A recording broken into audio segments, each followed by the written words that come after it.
নাটোরের বড়াই গ্রামে পৃথক দুইটি সড়ক দুর্ঘটনায় এক ভ্যান চালক নিহত, আহত ৩। নাটোরের বড়াই গ্রামে পৃথক দুটি সড়ক দুর্ঘটনায় হাশিম আলী নামে এক ভ্যান চালকের মৃত্যু হয়েছে। আহত হয়েছে আরও ৩ জন। শনিবার ২৬ জুলাই দুপুরে উপজেলার কয়েন বাজার ও বড়াইগ্রাম থানামোড় এলাকায় দুর্ঘটনা দুটি ঘটে। হাইওয়ে থানা ও প্রত্যক্ষদর্শী সূত্রে জানা যায়, নাবিস্কো কোম্পানির মালামাল ডেলিভারি দিতে বনপাড়া থেকে কয়েন বাজার যাচ্ছিলেন ভ্যানচালক হাশিম আলী। কয়েন বাজার এলাকায় পৌঁছালে বিপরীত দিক থেকে আসা একটি দ্রুতগতির প্রাইভেট কারের সাথে ভ্যানের মুখোমুখি সংঘর্ষ হয়। ঘটনাস্থলে মারা যান ওই ভ্যানচালক।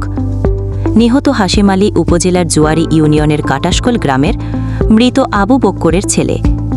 এ সময় আহত হয় প্রাইভেট কার চালক। অপরদিকে প্রায় একই সময়ে বনপাড়া হাটিকুমরুল মহাসড়কের বড়াইগ্রাম থানামোড় এলাকায় দ্রুতগতির একটি নোহা মাইক্রোবাস নিয়ন্ত্রণ হারিয়ে সড়কের পাশের খাদে পড়ে যায়।